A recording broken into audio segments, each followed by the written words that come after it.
Hola, ¿cómo están? Soy Elise Bayán Y yo soy José Utreras, también conocido como Planeta Errante.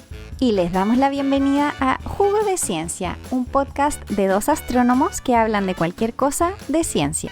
Y Elise, quería partir preguntándote si alguna vez en la vida soñaste con ganarte un Nobel. Pensé que me ibas a preguntar si alguna vez me había ganado un Nobel. Bueno, por si acaso no me he ganado nunca un Nobel, pero creo que tampoco nunca he soñado con ganarme uno.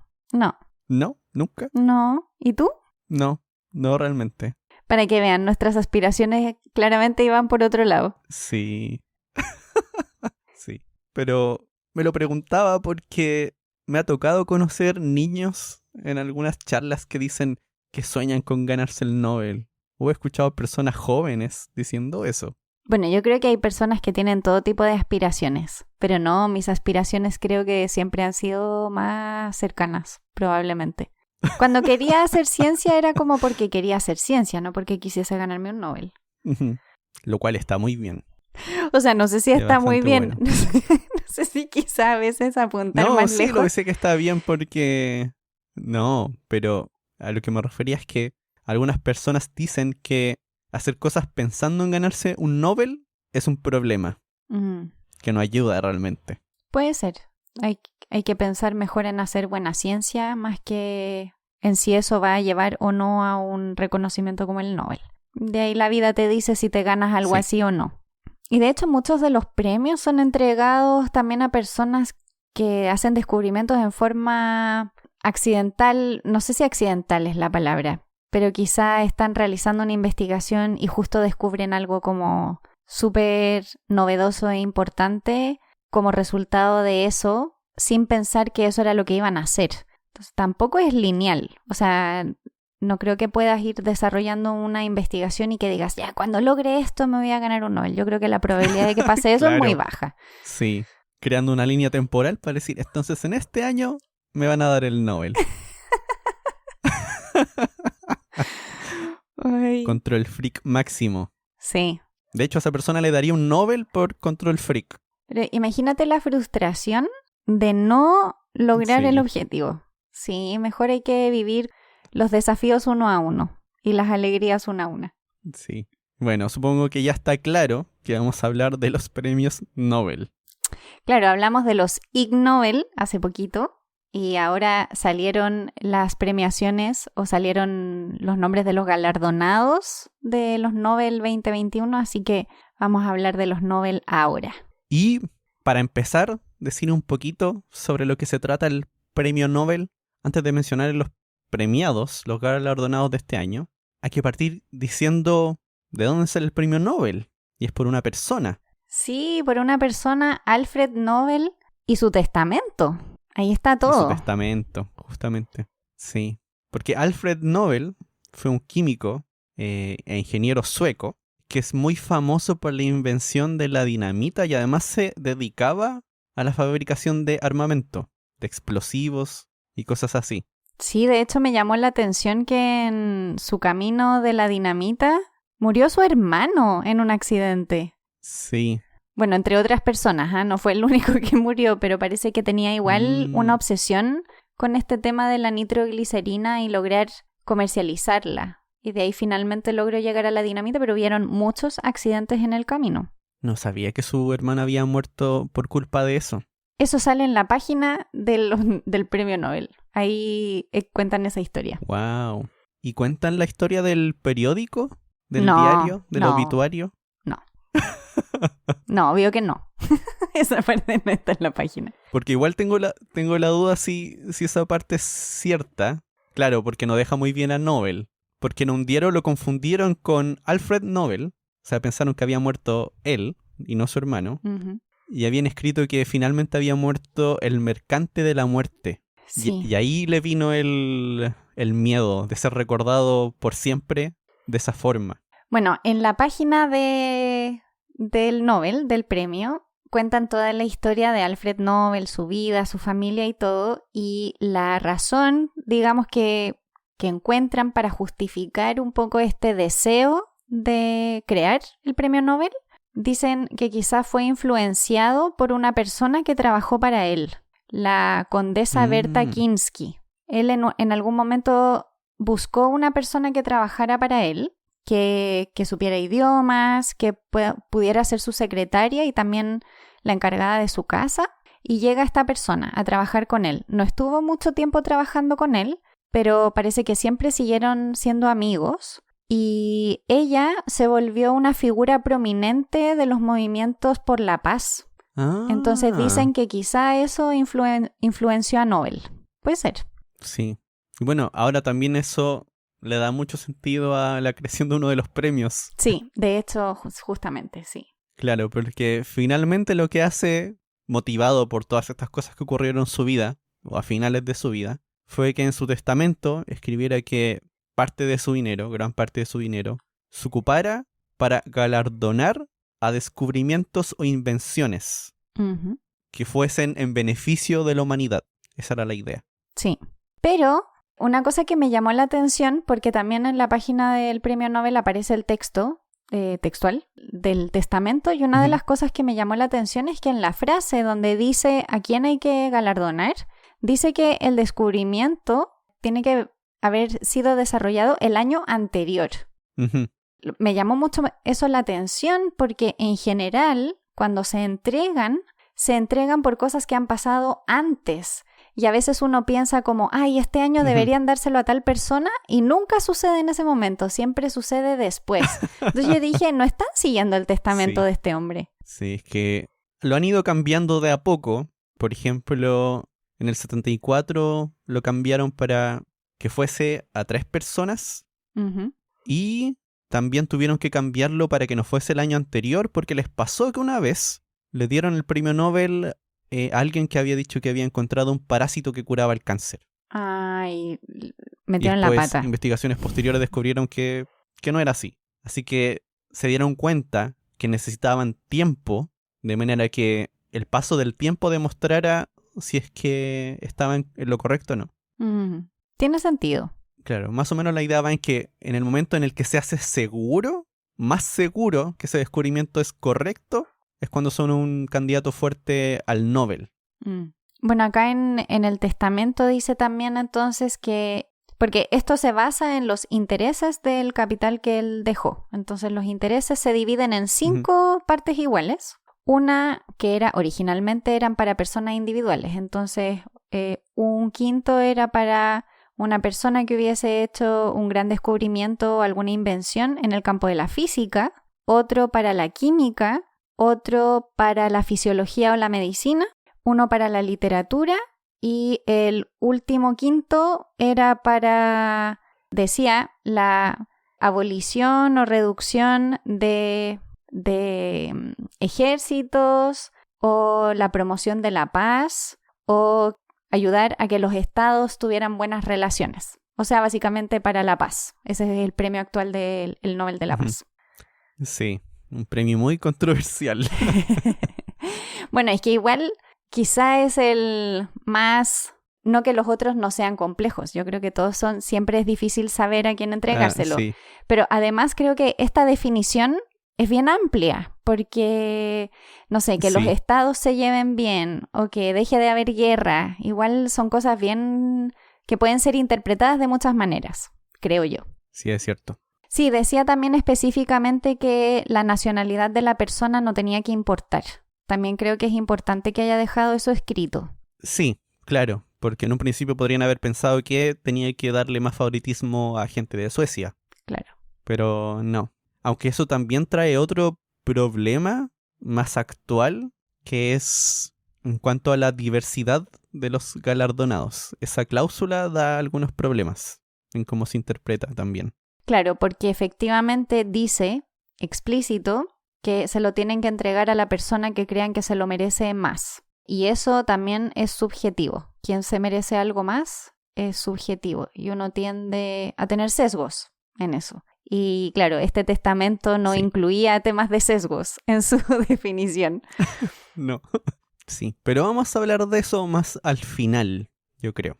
Yo creo que con esa mini introducción, lo que vamos a hacer ahora es hablar de los premiados de este año. Ay, pero quiero decir solo una cosa antes de que vayamos a los premiados de este año, ¿Ya? que obviamente un testamento de este tipo generó harto roce. O sea, no fue bien recibido por la familia de Nobel, por supuesto que no, porque estaba dejando todo el Ah, capital para congelado de alguna manera para que los intereses alimentaran este premio en el futuro. Entonces parece que hubieron distintos abogados de distintos países que intentaron que este testamento no se cumpliera. Pero bueno, claramente no lo lograron porque han pasado muchos años y aquí seguimos con los premios Nobel. sí. Sí, pues los primeros fueron en 1901, así que ya llevamos más de 100 años. Mucho tiempo. José, cuéntanos cuál va a ser el primer premio de ciencias del que nos vas a hablar. Porque a todo esto solo vamos a hablar de los premios de ciencias en este episodio. Sí, porque si no tendríamos que cambiarle el nombre al podcast. Jugo de todo. Que se acerca un poco a eso. O sea, sí, eso te iba a Pero- decir. pero No no. creo que sea muy lejano a la realidad. No para nada. Bien, el primero va a ser el Premio Nobel de Química. Me gustó leer esto, aprendí Ujú. harto. Los galardonados con el Premio Nobel de Química fueron Benjamin List y David Macmillan. Y lo ganaron por crear una ingeniosa herramienta para construir moléculas, que además en el Premio Nobel decían que era una manera barata y más verde, Mm, en el sentido que se crean menos residuos Ya. con esta herramienta. Y esto tiene que ver con algo que seguramente la mayoría de ustedes vio en el colegio. Yo no me acuerdo mucho, la verdad, de los catalizadores en En química. las reacciones químicas, sí. Sí, que pueden aumentar la velocidad de una reacción química o pueden permitir cierto tipo de reacción. Ujú. Y el catalizador es una molécula que no se modifica durante esa reacción. Ayuda a que otras moléculas se unan, pero no participa en el producto final. Ujú. Así que es, de cierta forma, una manera en la naturaleza para poder unir cosas. En el caso de nuestro cuerpo tenemos las enzimas, que son una combinación de varios aminoácidos, y cada uno hace alguna función específica para unir algunas moléculas que son necesarias para la vida. Ujú. Pero también, antes de este premio Nobel o del descubrimiento del Nobel, había otro tipo de catálisis o otro tipo de esta reacción que se hacían con moléculas que tenían metales. Ujú.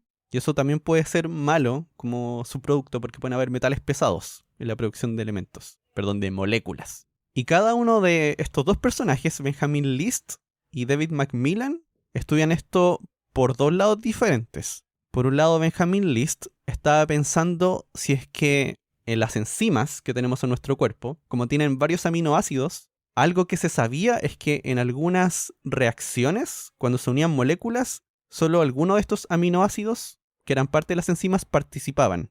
Ujú. Entonces tenía la duda si es que tomando solamente un aminoácido, en vez de tomar la enzima entera, podía usarlo como un catalizador. Y él se enfocó en un aminoácido que se llama prolina porque ya se había usado en los 70, pero al parecer no había dado tan buenos resultados. Pero a él le funcionó de inmediato. Aquí la gracia de la prolina es que tiene un átomo de nitrógeno que puede darle electrones o acomodar electrones cuando las moléculas se tratan de unir y hacer los enlaces. Ujú. O sea, eso es lo que entendí por lo menos leyendo el artículo del Nobel, porque aquí lo explican. Que aquí estas enzimas hacen eso, como que van acomodando los electrones que imagínense serían como, no sé, decir dónde tienen que ir los clavos para después martillar la molécula. Así me lo imagino.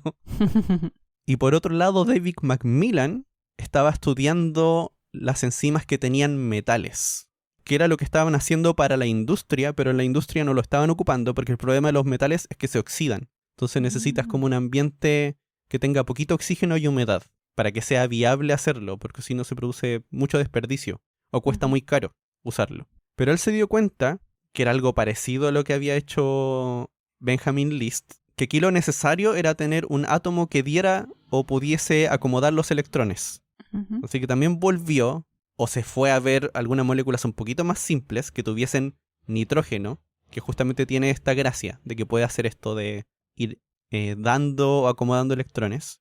Y llegó a una solución parecida. Pudo usar unas moléculas muy pequeñitas como enzimas, como catalizador de otra reacción. Entonces, los dos de manera independiente crearon una manera de facilitar reacciones con algo pequeñito, con una molécula simple. Ujú. Y eso tiene la gracia que tienes que usar poquitos materiales.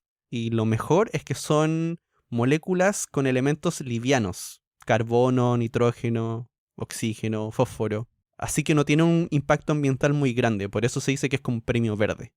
Claro. Y a esto se le llama organocatálisis asimétrica. ¿Y de dónde viene la parte asimétrica? Porque las moléculas cuando se crean en estas reacciones pueden tener dos orientaciones. Es como si yo te pidiera que me crearas una mano. Ya.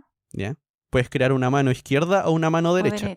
Sí. Pasa algo parecido con estos compuestos. Como que tienen una... Imaginarse que uno los puede poner frente a un espejo y va a existir la imagen invertida. Ujú. Se pueden crear cualquiera de las dos. El problema es que en el cuerpo humano funcionamos con una sola y no con la otra. De hecho, hubo un problema en 1956 en el cual se les daba sedante a mujeres embarazadas Ya. y era la imagen reflejada que no tenían que consumir. Y eso produjo deformaciones congénitas en los niños que después nacieron. Así que no podemos usar cualquiera de estas dos imágenes. Eso de las embarazadas como que me suena haberlo leído en alguna parte. Sí. Esto se llama en química quiralidad. Ujú. Y recuerdo haberlo escuchado en el colegio. Ese término, que tiene que ver con esta orientación de las moléculas. Así que por ahí va el Nobel.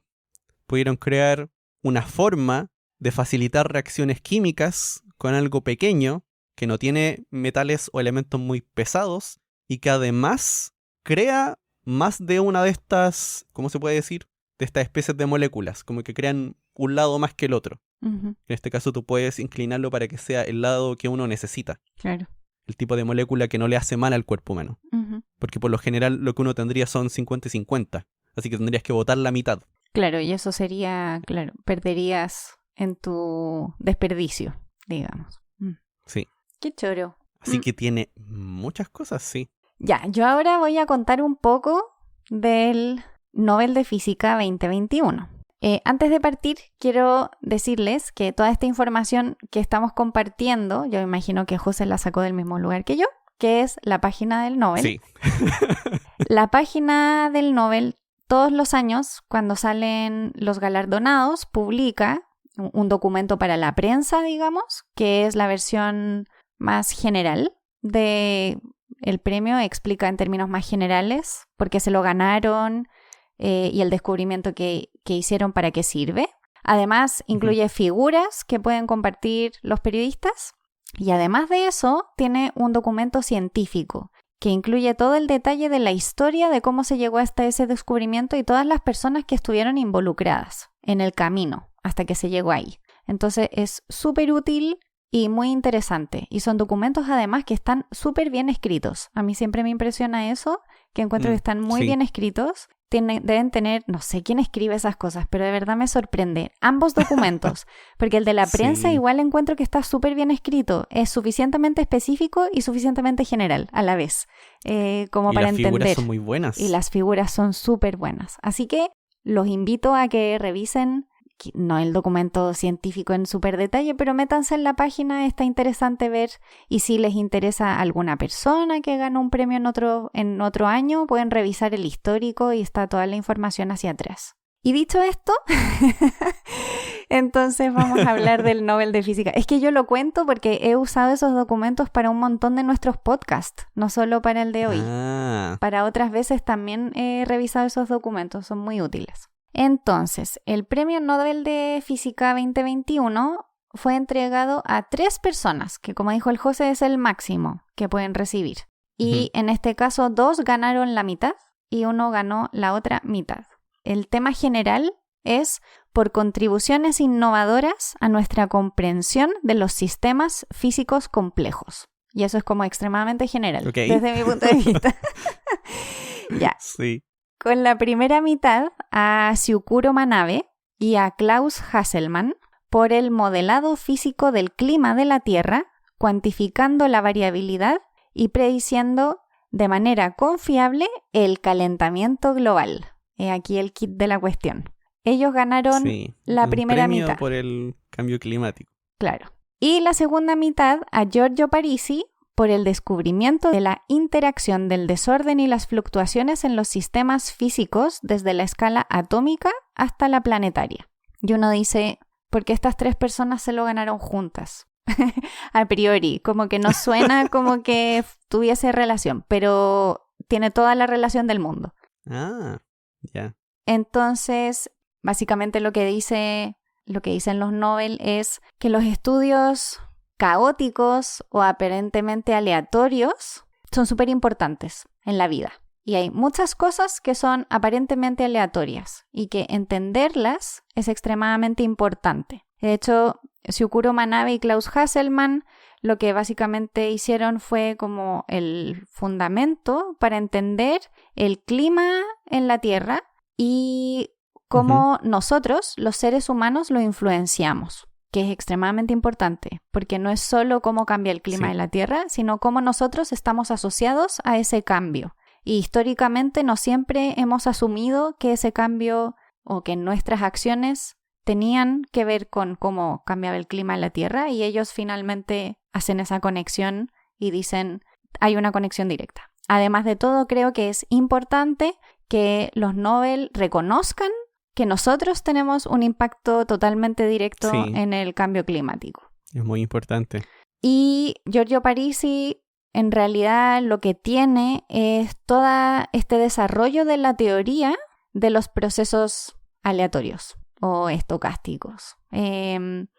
Estos procesos que aparentemente suceden en forma inesperada y que aparentemente no podemos saber cuándo van a suceder, pero en realidad sí hay una teoría detrás que puede ayudar a entender todos estos procesos y cómo y cuándo sucedan. No todos, por supuesto, pero algunos de ellos. Entonces, los sistemas complejos en general están caracterizados por una cantidad de azar, por decirlo así, y por eso son difíciles de entender. Y el clima de la Tierra es uno de esos, y es por eso que estas 3 personas ganaron juntas, porque efectivamente está toda la teoría de los sistemas aleatorios físicos que pueden ir como desde tamaños atómicos hasta el clima terrestre. Entonces tenemos toda la teoría por un lado, que vendría a ser Parisi, y luego la aplicación de esta teoría a un problema directo que tiene una implicancia increíble en el ser humano, que es el clima terrestre. Ahora entiendo. Y yo cuando leí eso fue como, es por eso que se lo ganaron juntos. Es ahí la razón. Entonces, Syukuro Manabe demostró cómo aumentaba el dióxido de carbono en la atmósfera y eso generaba un aumento de la temperatura de la superficie terrestre. Porque estas cosas quizá hoy en día nos parecen más directas porque hablamos mucho de ellas, pero obviamente hubo un desarrollo de investigación que nos llevó a concluir que efectivamente el dióxido de carbono era el que generaba un aumento en la temperatura terrestre, y ahí tenemos a Syukuro Manabe, y esto básicamente partió como en los 60 más o menos, y una cosa que también me llamó la atención es que esto se parece un poco como algunas investigaciones de astronomía que hacemos también, porque utilizan algo que José me va a decir, porque hacen transferencia radiativa. Y son modelos de transferencia radiativa. Pero el José está haciendo puro show porque José ya se leyó esto, no se crean que me está escuchando nomás, no le creo nada. ¿Y qué es la transferencia radiativa? Bueno, cuando uno quiere estudiar cómo la radiación afecta o interactúa con un gas, por ejemplo, hay que hacer transferencia radiativa, que es básicamente esta radiación llega a un medio y en ese medio se transfiere esa radiación de alguna manera y en el camino se van transformando y van sucediendo cosas. Por eso se llama transferencia radiativa, o al menos yo supongo que por eso se llama transferencia radiativa. Y nosotros en astronomía lo utilizamos mucho porque hay gas en el universo, hay gas en las galaxias y la radiación de las estrellas y de los objetos astronómicos interactúan con este gas y con el polvo, y entonces hay que ir viendo cómo va viajando esto y qué es lo que va sucediendo en el camino. Claro. Y si uno lo piensa, en la Tierra es muy parecido. Llega la luz del Sol, la radiación del Sol, e interactúa con la atmósfera terrestre, que es un gas. Y entonces esa radiación empieza a viajar por nuestra atmósfera hasta llegar a la superficie. Luego cuando llega a la superficie, interactúa con la superficie y finalmente se libera radiación infrarroja y eso genera como el calentamiento. Eso en versión mega resumida. Pero es un proceso bien parecido a lo que uno tendría que estudiar fuera de la Tierra también. Y Syukuro Manabe y sus colegas predijeron esto. Y la idea de Klaus Hasselmann era usar modelos y observaciones. O sea, tenemos los modelos, que eran los de Syukuro Manabe, y Hasselmann lo que hace es meter las observaciones y cruzar estas dos cosas y ver que efectivamente funcionaban y estaban relacionadas. Y finalmente Hasselmann crea un modelo que conecta directamente el clima con la meteorología, que también es esa cosa, ¿no? Cuando la gente dice, oye, pero el cambio climático, dicen que la temperatura está subiendo y aquí hace más frío. Ya, bueno, eso es lo que une, en el fondo, cómo el clima y la meteorología están relacionadas.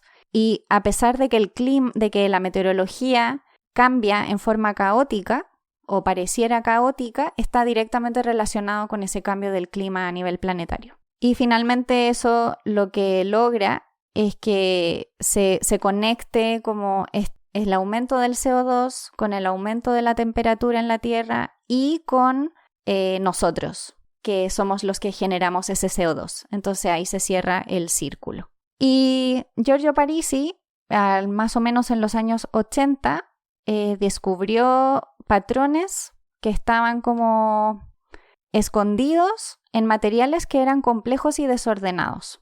Y eso lo que hace es que logre explicar estos comportamientos que en otros tiempos podrían haber parecido aleatorios y que en realidad no lo eran, pero que eran patrones súper complejos, que uno de ellos es el clima. Entonces, cuando unimos estas tres cosas, estamos donde estamos hoy, que no sé si es positivo porque, bueno, tenemos el cambio climático, pero por lo menos entendemos que nosotros somos un ingrediente clave en que el cambio climático esté pasando con nuestra generación de CO2 y entendemos completamente todo este proceso y cómo funciona. Otra cosa es que deseamos pararlo. Ese sería otro tema que no tiene que ver con este premio Nobel en sí. Y no sé si, José, quieres agregar algo más. No, no realmente. Creo que está bastante claro.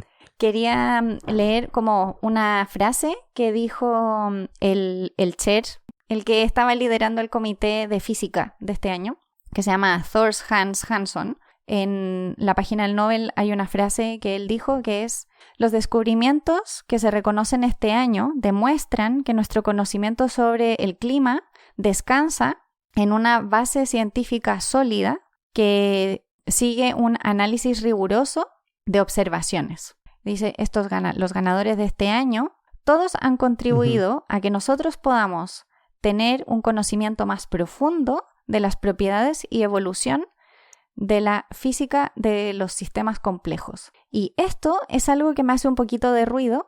Quizá después vamos a hablar de las críticas, pero encuentro que esta frase es como bien poco orientada al cambio climático y súper general. Y encuentro que sí, efectivamente, todo tiene que ver con los sistemas complejos y la evolución de sistemas complejos, pero yo diría que el núcleo del premio tiene que ver con nuestro rol en el cambio climático.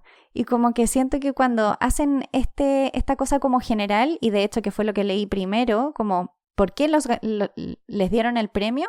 No dice como por su entendimiento del cambio climático, dice por su entendimiento de sistemas complejos. Y eso a mí me hace un poquito de ruido. Eso, lo dejo ahí. Sí, pareciera una decisión política para no entrar en problemas con algunas personas, no sé. Porque, bueno, no es malo, pero también hay que pensar por un lado que eso no sé cómo lo harán, pero los premios Nobel, o por lo menos los dineros, están invertidos en muchas partes. Ahora, ¿quién sabe dónde están invertidos? Yo no tengo idea. Yo no sé dónde están invertidos los fondos de los premios Nobel. No, yo tampoco. Bueno, mira, eso es algo que podríamos averiguar para otra vez. Otra vez que queramos hablar de los Nobel. No, me parece interesante porque efectivamente, si estamos hablando como de avances, porque habla como de breakthrough, ¿no? Como realmente de cambios sí. que apoyan al avance de la humanidad. Yo diría que hoy en día Sí, La lucha contra el cambio climático es una de las mayores y si están invirtiendo en petróleo quizás sí, no es muy consistente. claro. Por eso lo estaba pensando, pero eso es estar adivinando nomás, es estar especulando. Sí, aquí no, Pero sí, sí, yo encuentro total que especulación. el estudio del cambio climático originado por la humanidad, esa es la parte que de verdad tiene relevancia para la humanidad, en el premio, creo yo, más que entender una aplicación de un sistema caótico. O al menos también de mayor Ujú, impacto para el sí, público general, ¿no? Porque probablemente para el área sí, genial. Leen como sistemas caóticos y se les vienen chorrocientos mil problemas súper interesantes, importantísimos para el ser humano que son así. Pero uno mm, no tiene por qué saber cuáles son. Pero ya, sí. te dejo a ti con el siguiente premio. Ya, pasemos al siguiente.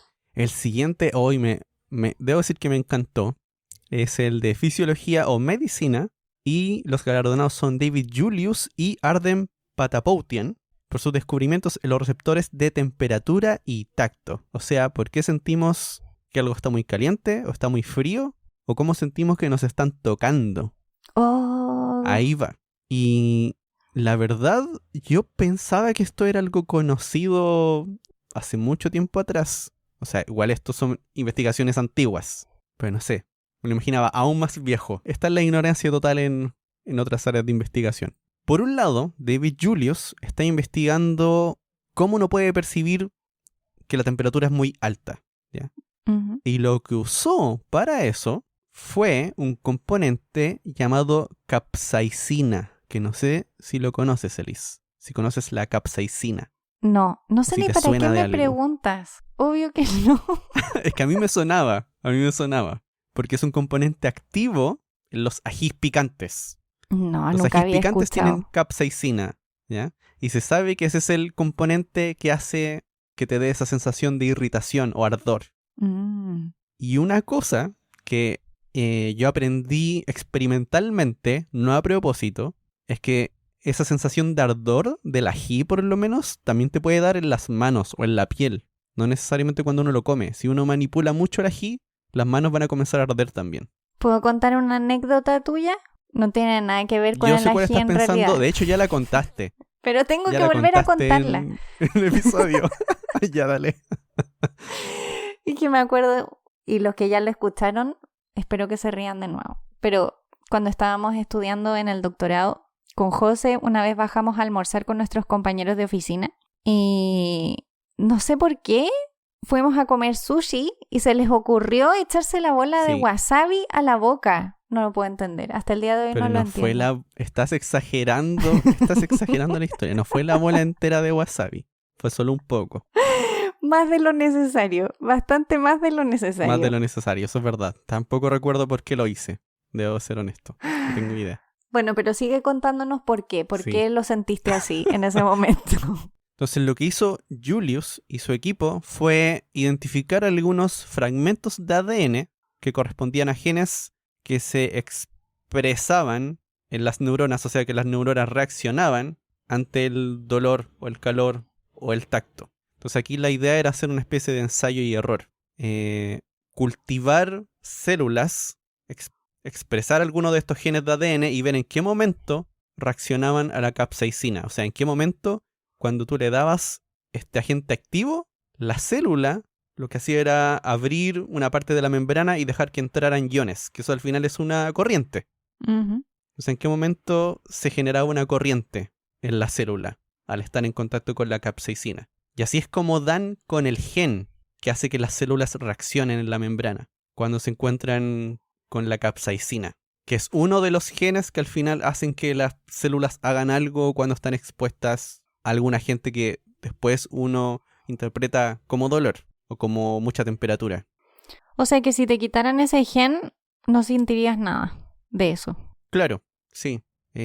También hicieron algunos experimentos con roedores que no tenían estos genes. Mm, Sí, donde aquí viene la parte ética después de usar animales en los estudios, pero usaron roedores después, que ujú, están genéticamente modificados, porque ahí ujú. pueden hacer estas pruebas con un animal vivo. Y de esta misma manera comenzaron a ver que habían otros genes que funcionaban con diferentes rangos de temperatura. O sea, después se dieron cuenta que este mismo gen, con cierta temperatura, también se activaba. No solamente con la capsaicina, sino que con un rango de temperatura. Entonces es como en realidad el gen está hecho para que cuando supere cierta temperatura la piel se active y te duela como ardor. Pero además la capsaicina del ají hace lo mismo. Entonces tú lo interpretas como que hace calor, que te arde, que está caliente. Ah, ¿y por eso uno como que se acalora? No sé si será por eso, pero es casi como una quemadura al final. Y, bueno, si la capsaicina o el ají uno lo encuentra picante o que da ardor, hay otra cosa que uno la identifica con algo más fresco, que es el mentol. Claro, todo lo contrario. Claro. Y aquí Julius y Patapoutian, ambos trabajan en esto, con el mentol. Y hacen exactamente lo mismo que en el caso de la capsaicina. Dárselo a algunas células y ver en qué momento con cierto gen reaccionaban o se activaban y permitían este paso de un flujo de corriente, esta señal eléctrica que pasaba por las neuronas. Y ahí también identifican cuál es el gen responsable de sentir frío o de sentir dolor cuando hace mucho frío. Y por otro lado, Patapoutian estaba viendo o estaba intentando encontrar genes que hicieran algo parecido. O sea, en qué momento permiten que pase una señal eléctrica por las neuronas para sentir esta sensación de que te están tocando o que te están apretando. Y al igual que en el otro caso, tenían como una serie de candidatos. En este caso eran algunos candidatos, algunos genes. Y lo que hacían era ir activando cada uno de estos genes uno por uno. E iban tocando las células con una micropipeta. Y de repente, con uno de estos genes, finalmente se abría la pared y dejaba pasar la corriente de iones. Que al final eso después uno lo va a interpretar como dolor. Y aquí descubren dos de estos canales de iones, de corrientes, o sea, donde se abre la membrana, que le ponen nombre de piezo 1, como un piezo eléctrico, que viene de la palabra piesi, griega de presión, y piezo 2. Y algo que encontraron después es que este canal, el piezo 2, juega un papel en la sensación de posición del cuerpo y del movimiento del cuerpo. Bueno, y también tiene un rol en la presión sanguínea, en la respiración y en las ganas de ir al baño. Como que me cuentas todo esto y lo que Sí. se me viene a la mente es Doctor House. Como que me imagino una persona que no sienta ni frío, ni calor, ni ardor, ni presión. No sé, como que por alguna razón eso es lo que se me viene a la mente. Sí, pero justamente una idea de esto es luego ver cómo aplicar estos conocimientos para tratar el dolor crónico. O sea, es una aplicación que se está buscando ahora, que se está estudiando. Pero me pareció entretenido que parte de estos descubrimientos, por lo menos de un lado, partieran del ají y del mentol. Sí, darle ají a las células y darle mentol a las células y ver en qué momento, con qué genes decían, ¡ay, me duele! O ¡ay, lo siento! En realidad es en qué momento lo sienten. Vamos a ver los pañuelos mentolados con otros ojos a partir de ahora. Sí. Ya, Liz, ¿te parece si vamos a una pausa? Sí, vamos a una pausita.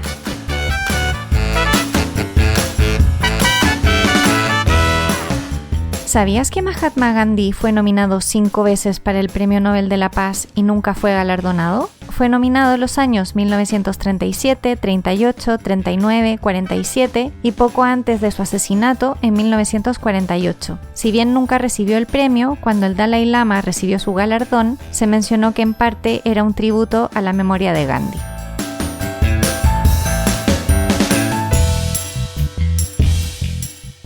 Ya, y volvemos para seguir hablando un poquito más del Nobel. Ya no de los premios, pero de otras cosas.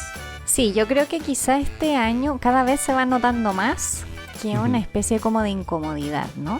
Sí. Con las premiaciones que van apareciendo. Y en particular yo diría que hay un tema que cada vez se va haciendo más recurrente que tiene que ver con el género. Y no solo con el género, también con el origen de las personas. Digamos que en general tienden a ganar los premios Nobel hombres blancos, por decirlo así, versión resumida. Sí. Y ahí vemos un poco lo que José mencionaba, ¿no? El hecho de que cuando Nobel escribió su testamento, hace esta mención como que la nacionalidad no tenía que ser importante.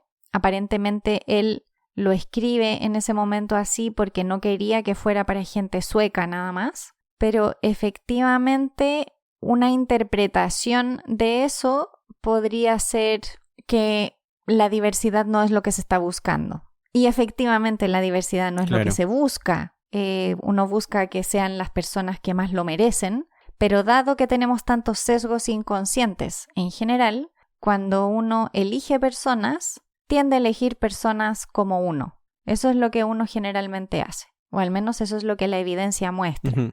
Que si hay un comité que está conformado por más hombres más blancos, van a tender a elegir más hombres más blancos, de alguna manera. A no ser que se haga algo para evitar eso, que podría ser hacer un trabajo para que los sesgos estén menos presentes o que sean más conscientes de sus propios sesgos. Claro, sí, hay algunos problemas. De hecho, hubo un estudio en el que estaban comparando uh-huh. la población de académicos. Esta era solamente la población de académicos en Estados Unidos, uh-huh. con los galardonados en los premios Nobel, para ver qué tan representadas estaban las mujeres que eran académicas en ciencia, en universidades, uh-huh. y con las mujeres que estaban ganando los premios Nobel. Y mostraban con un 96% de probabilidad que había un sesgo contra las mujeres. Uh-huh. En este estudio, hecho por Lunemana, Jensen y Joe-Fred, estos son los apellidos, esos sí hacen hincapié en que no necesariamente ese sesgo tiene que estar en la elección de las personas que ganan el Nobel, o sea, en cómo se eligen los galardonados, uh-huh. sino que también puede haber una componente que tiene que ver con que las mujeres tienen menos oportunidades de entrar en investigaciones que podrían llegar a ser premiadas con un Nobel, uh-huh. que van más por ese lado. E igual es algo que pasa, que después de cierto punto, a veces para, no sé, tener un laboratorio más grande o tener un equipo de investigación más grande, hay que sacrificar tiempo, que por lo general es más difícil para las mujeres, sobre todo cuando tienen familia, porque está como esta cultura de que es la mujer la que se hace cargo de la familia, y eso tiene repercusiones en todo. Claro. Sobre todo cuando las mujeres tratan de moverse en la escala jerárquica de cualquier cosa, no solamente en la ciencia. Claro, también aparecen estos estudios, ¿no? Como de altos cargos en empresas. En general, las mujeres tienden a tener uh-huh. menos altos cargos justamente por lo mismo. Y también alguna vez leí una investigación, lamentablemente no recuerdo la fuente, pero que tenía que ver con el riesgo el que estaban dispuestas a tomar las mujeres cuando, por ejemplo, cambiaban de línea de investigación. Y en general tendían a tomar menos riesgos, probablemente por lo mismo. Quizá la misma responsabilidad de la familia hace que se arriesguen menos y que necesiten un poco más de estabilidad. Entonces, probablemente eso también tiene un factor en el resultado. Algo que yo creo que sí tenemos que decir es que efectivamente van a haber más hombres que van a ganar el Nobel. Porque sí. hay más hombres académicos sí. en el mundo. Eso es algo que es cierto. Sí, y también... Si el tema es que no haya una subrepresentación, hay un problema estructural, claramente. Pero después del problema estructural, que eso no se vaya como acrecentando en este tipo de situaciones. Claro. Porque además está el otro problema, porque de cierta parte uno podría pensar ya, pero que lo he escuchado, en principio la idea es darle el premio a estas personas sin importar ninguna de estas cosas que estamos diciendo. Uh-huh. Algunas personas lo ven así, pero parte de esto igual o parte del premio está enfocado en los beneficios para la humanidad, y los premios Nobel igual tienen un efecto uh-huh. en la humanidad, como premios en sí. En el caso de las ciencias tiene un problema ahora, que es cada vez más evidente, que es reforzar este estereotipo del investigador genio, el investigador que trabaja solo y que descubre cosas solo. Porque ninguna de estas personas que les mencionamos ahora trabajaron solas. No. Tampoco fueron las únicas que trabajaron en el área. Siempre hay mucha gente detrás. ¿Y cuál es el problema de eso? Que además de crear esta idea del científico genio, también crean un estereotipo del científico. Y hay investigaciones que muestran que cuando uno quiere elegir qué es lo que va a seguir haciendo con su vida, no sé, qué es lo que quiero hacer cuando grande, importa mucho los modelos a seguir que uno tiene, o que uno ve, que uno observa. Así como, no sé, me gustaría ser como esta persona, o a esta persona la admiro. Si uno está en constante, no sé, está siempre expuesto, en el caso de la ciencia, a modelos que son hombres solamente, eso después va a tener de nuevo repercusiones en que esto no mejore, en que esto no cambie. Así que igual tiene además un efecto de nuevo, y una especie de un ciclo que se va retroalimentando. Claro, y ahí yo me pregunto, porque nosotros ya anteriormente hemos hecho muchas veces la crítica del equipo, de que los Nobeles no se entregan a equipos, cuando probablemente, desde mi punto de vista, deberían entregarse a un equipo, y no a una persona, por lo mismo que dice José. Pero claro, cuando leo el testamento de Nobel y veo que tiene que ser entregado a una persona, y luego sí, decidieron entregárselo a 3, pero ¿hasta qué punto eso puede extenderse, por ejemplo, a ser entregado a un equipo? A mí me gustaría pensar que se puede, probablemente se pueda de alguna manera. Sí. Y yo creo que quizá también eso ayudaría a que este tema género, por ejemplo, también se diluyera más. ¿Por qué? Porque en esos equipos, en todos los premios que se entregan, hay mujeres involucradas. Uh-huh. Hay mujeres en los equipos. Pero por lo mismo que dice José, mujeres que lideren laboratorios, hay menos. Pero sí hay muchas mujeres involucradas en estos trabajos. Y entonces, al entregarle el premio al equipo, también estás reconociendo el trabajo de esas personas. Hombres, mujeres, de todas las nacionalidades, de todos los colores de piel. Porque también otra cosa que no hemos mencionado es personas que no sean blancas y que sean de nacionalidades más variadas. Eso también cuesta. También hay poca representatividad de eso. Y tiene que ver con lo mismo. Tiene que ver con los recursos también, con los recursos de los países para sacar adelante investigaciones que lleguen a los Nobel. Sí. La otra solución es ignorar los Nobel, pero no sé si eso pase. Porque existen otros premios como el premio Breakthrough, que se lo han dado a personas después de mucho tiempo que no recibieron el Nobel, y también se lo han dado a equipos de trabajo. Ese premio por lo menos se lo pueden dar a un equipo.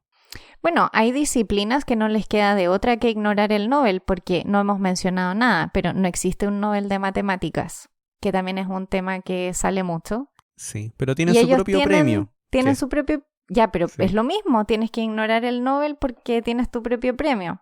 Ah. Al final, creo que tenemos que darle al Nobel el espacio que tiene. Es un premio más. Es un premio de muchos premios. Y claro, es un premio muy grande, en plata. No lo hemos dicho, pero el premio del Nobel es $1 millón por disciplina. Uh-huh. Entonces, si una persona sola se lo gana, recibe $1 millón. No es poco. Y las personas utilizan ese dinero de distintas maneras. Históricamente hay personas que han repartido el dinero con sus equipos, pero hay personas que no lo hacen. Ellos tienen derecho a hacer lo que quieran. Uh-huh. Pero, claro, monetariamente probablemente es, no sé cómo se compara con lo que reciben en otros premios. Y no sé qué otras limitantes hay en los otros premios que reciben. Por ejemplo, si es plata que va a investigación o va a la persona o cómo lo hacen. Pero creo que hay que verlo en su justa medida. Es un premio de muchos más premios que hay todos los años. Y sí, son premios súper importantes. Sí. Y yo no estoy diciendo que estas personas no merezcan reconocimiento. Por supuesto que sí. Igual que un montón de otras si no, que no estaríamos haciendo este episodio. Claro. Igual que un montón de otras que a lo mejor no lo han recibido y que quizás no lo recibirán. Sí, quizá a lo mejor hay que ir por el lado de quizás sería bueno que cuando te preguntan si has soñado alguna vez con ganarte el Nobel, una respuesta generalizada tiende a ser como, pucha, en verdad no tanto. Claro, sí. Claro, no debería ser así como un premio Oscar esto. Pero yo me imagino que, pero los Oscars es totalmente lo mismo. Pero eso me refiero, es como deberíamos evitar que vaya en esa dirección. Creo que hay que verle lo bueno que tiene, que es efectivamente un reconocimiento a ciencia, y no solo a ciencia, también está el premio de literatura. Bueno, no vamos a hablar del Nobel de la Paz. Y son reconocimientos a personas que han hecho grandes aportes. Me parece súper bien, sí, no se trata de no reconocerlos. Que una persona no se gane el Nobel no significa que sea en realidad peor investigador, desde mi punto de vista. Claro, sí. Y yo creo que quizá una de las cosas que yo me esperaba, pero volvemos a eso de que en realidad no se cumple con entregárselo a la persona del descubrimiento anterior, yo diría que si alguien merecía recibir el Nobel este año, eran las personas que han hecho posible la vacuna del COVID, por ejemplo. O sea, ¿qué mayor impacto para la humanidad en este último tiempo que la vacuna del COVID? La vacuna de RNA. O sea, sí, también está la otra vacuna. Pero no sé, algo relacionado con eso. También me sorprendió que no estuviera. Sí, también había personas que esperaban que el de la paz se lo dieran a la OMS. Porque el de la paz, de hecho, se puede dar a organizaciones. Sí. A diferencia de los otros premios. ¿Y por qué a la OMS? Porque igual está esto de las relaciones entre países. O sea, ya, pero la OMS se demoró 1 año y medio de decir que teníamos que usar mascarilla, po. Bueno. Bueno, sí. Claro, ahí en realidad tal vez hace que la gente entre como un modo de conflicto, realmente. O sea, no sé si 1 año y medio, yo creo que estoy exagerando, pero igual... Sí, se demoraron un poco. Sí, igual como que me esperaba más de la OMS. Esperaba que fuera como en las películas. En estas películas que la OMS llega y como que resuelve y no fue así. Eso claro, no pasó. Sí. Sí, no tiene mucho poder tampoco. Claro, al final son organizaciones diplomáticas y sí, quizás estoy desmereciendo mucho el trabajo de la OMS, no sé. Harto deben trabajar detrás, pero sí. Es complicado, es complicado. Sí. Pero de todas formas, espero que cada vez vayamos viendo más diversidad en los galardonados. Creo que también sería una buena señal de que la ciencia también está siendo más diversa. Efectivamente, la ciencia tiene un tema estructural importante, con un bajo nivel de diversidad en general. Sí. Yo creo que todos los países tenemos que revisar cuál es nuestra representatividad en temas de género y en temas de otros grupos que están subrepresentados porque no tienen acceso. Y no quiere decir que no queramos esos cerebros trabajando en ciencia. La diversidad siempre va a ser buena. Así que creo que todos tenemos que hacer un poquito de mea culpa acá. El Nobel también. El Nobel difícil. No creo que vaya a ser ningún mea culpa. No. De hecho ya fue tema esto años atrás. 2017 dijeron que no iban a hacer ningún cambio como en una regla que fuese en pro de eso. Que lo único que iban a hacer o que estaban haciendo era como pedirle a las personas que nominaran a más personas, mujeres o de otras etnias. Pero en cuanto a la elección misma, no iban a hacer nada. Bueno, ¿qué te puedo decir? No me sorprende. No, tampoco. Para cerrar esto, no tan tristes, no con una nota tan triste, podemos nombrar a algunas de las mujeres de las últimas que han recibido el Nobel. Porque debo decir que yo estaba esperando a alguna mujer, porque los últimos años se ha dado que han aparecido más. Entonces dije, ¿irán a continuar la tendencia? Y no ocurrió. El año 2020, el año pasado, el premio de química se lo entregaron a 2 mujeres, Emmanuelle Charpentier y Jennifer Doudna, por el desarrollo del método de edición de genoma, que yo creo que la mayoría lo conocemos como CRISPR, el sistema CRISPR. Sí. La tijera genómica. Oh, los X-Men. Los X-Men, sí. Y el premio es súper importante porque en la parte de hecho que José hablaba de cuando uno dice los ratones como modificados genéticamente, antiguamente, antes de CRISPR, parece que la edición era súper lenta, se demoraban mucho en poder modificar.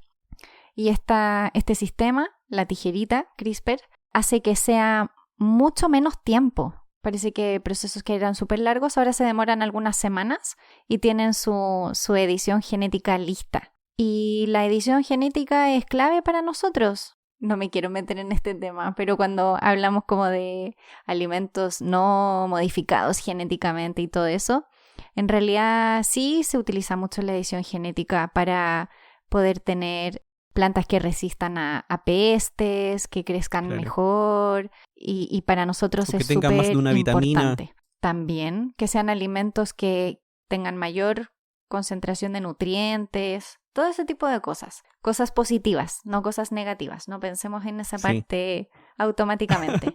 Sí. Así que se lo entregaron a ellas y me parece súper importante, me parece súper interesante. Y si quieren conocer más sobre CRISPR, pueden meterse en la página del Nobel y ahí pueden revisar cómo funciona. Ahí hay de hecho hay como algunas ilustraciones que explican en versión resumida cómo funciona y queda súper clarito.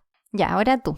Ya, y yo les voy a contar de el premio de física del año 2020. Dentro de estas personas está Roger Penrose, Reinhard Genzel y Andrea Ghez. Pero me enfoco en los dos últimos, con Andrea Ghez, porque descubrieron o pudieron mostrar que hay un agujero negro supermasivo en el centro de nuestra Vía Láctea, de nuestra galaxia. Y esto es algo que venían estudiando de los 90. Y aquí quiero partir con una pregunta que siempre me hacen cuando hablo de agujeros negros, que es ¿qué es un cuásar? Porque todo esto partió con los cuásares, que en los 60 estaban descubriendo unos puntos muy brillantes en el cielo, muy, muy brillantes, que luego se dieron cuenta que eran unos puntos que estaban muy alejados de la Tierra, muy alejados de nuestra galaxia, muy antiguos. Y como eran tan brillantes, significa que tenían que ser muchas veces más brillantes que una galaxia. Y la única manera de generar tanta luz era con material cayendo a un agujero negro supermasivo. Y esos eran los cuásares, unos puntitos muy lejanos en el cielo. Y de ahí en adelante comenzó a crecer la idea de que todas las galaxias tenían un agujero negro supermasivo, que en algunos casos estos estaban dormidos, no estaban comiendo, como en nuestra galaxia. Pero había que encontrarlo de alguna manera. Y eso se puede hacer viendo cómo se mueven las cosas en el centro de la galaxia. Que justamente lo que hicieron Andrea Ghez y Reinhard Genzel. Comenzaron a ver estrellas moviéndose muy cerca del centro de la galaxia, orbitando en torno a algo oscuro, que era el agujero negro. Y para esto necesitaron nueva tecnología, cosas que suprimieran el efecto de la atmósfera terrestre, que arruina un poquito las imágenes astronómicas. Porque la atmósfera no es quieta, siempre tiene un poquito de movimiento. Y eso se nota en la luz cuando atraviesa la atmósfera. Y de ahí pudieron finalmente deducir el tamaño de este agujero negro, que tiene que ser más pequeño que la órbita de la Tierra, o sea, debería estar dentro de ese tamaño, y que además debería tener 4 millones de veces la masa del Sol. Y el único objeto posible es un agujero negro supermasivo. De las cosas que conocemos, no sé, ¿te imaginas alguien sale con otra cosa? Siempre puede ser, la ciencia es así. Siempre puede ser, sí. Pero aquí dentro de este equipo estaba Andrea Ghez, que ella estaba observando con los telescopios Keck en Hawái. Qué secos. Sí, y este es uno de esos descubrimientos, bueno, también el del CRISPR, que son equipos de muchas personas, muchas personas. Sí. Ay, yo quiero hablar de otra persona. Es que José me dio la tarea de revisar las mujeres que habían ganado el Nobel. Y estaba viendo la lista y encontré una persona que no conocía y que me encantó su descubrimiento. Ella se llama Tu Yuyu, no tengo idea cómo se pronuncia, pero así lo pronuncio yo. Ella ganó el Premio Nobel de Fisiología o Medicina, pero del año 2015. Y se lo ganó en conjunto con William Campbell y Satoshi Ohara. Pero la mitad fueron para Campbell y Ohara por un descubrimiento y la otra mitad a Tu Yuyu por el descubrimiento de una terapia para la malaria. Y ¡Wow! la malaria es una de estas enfermedades que de verdad nos trae muchos problemas como seres humanos. Estaba leyendo en la página del Nobel, decían que más de 3.400 millones de personas son vulnerables a contraer malaria. Eso es mucha gente. Y cada año mueren 450.000 personas y son mayoritariamente niños. Entonces, un tratamiento para la malaria es súper importante. Y parece que los tratamientos típicos de la malaria eran la cloroquina o quinina. La cloroquina quizás les suena un poco porque también salió ahora para el COVID, como que les dio al principio con la cloroquina. y no funcionaban bien. Entonces ella decidió como volver hacia los tratamientos como de plantas, como más, volver un poquito más a lo básico. Revisemos las plantas. Y con eso encontró la Artemisa annua, una planta, pero los resultados eran como inconsistentes. A veces funcionaba súper bien y a veces súper mal. Y eventualmente, después como de investigar harto y revisar mucho como bibliografía antigua, logró que este tratamiento disminuyera mucho la probabilidad de muerte de las personas que contraían malaria. ¡Qué genial! Sí, así que sí, lo encontré muy choro, por eso quería contarlo. Se llama artemisina. Ese es como el tratamiento. Muy buena elección, muy buena. Y bueno, creo que vamos a seguir hablando de mujeres. Ustedes saben que nosotros tenemos episodios donde hablamos de mujeres científicas, así que vamos a seguir mencionando para que cuando les pregunten por una mujer científica no solo digan Marie Curie, sino que tengan una materia más grande. En todo caso, a mí también, a mí me pasa, como que uno le dicen mujer científica y la verdad también siempre se me vienen los mismos nombres a la mente, pero hay que visibilizar. Sí, visibilizar. Ah, muy bien. ¿Tienes algo más que decir, Elis? No, yo creo que ahí ya dije todo lo que quería. Excelente. Y como ya dijimos todo lo que queríamos contar, aprovecho de recordarles que ahora nos pueden ayudar en Patreon para que nuestro podcast siga y sea cada día mejor. Para eso pueden ir a patreon.com/jugo de ciencia. Y recuerden que si quieren ponerse en contacto con nosotros, pueden seguirnos en redes sociales. Somos Jugo de Ciencia en Twitter, Instagram y Facebook. O pueden escribirnos a jugodeciencia@gmail.com, donde les voy a responder. Amablemente. Amablemente. Esperamos que este episodio les haya gustado mucho y nos vemos en el próximo. Chao, chao. Chao.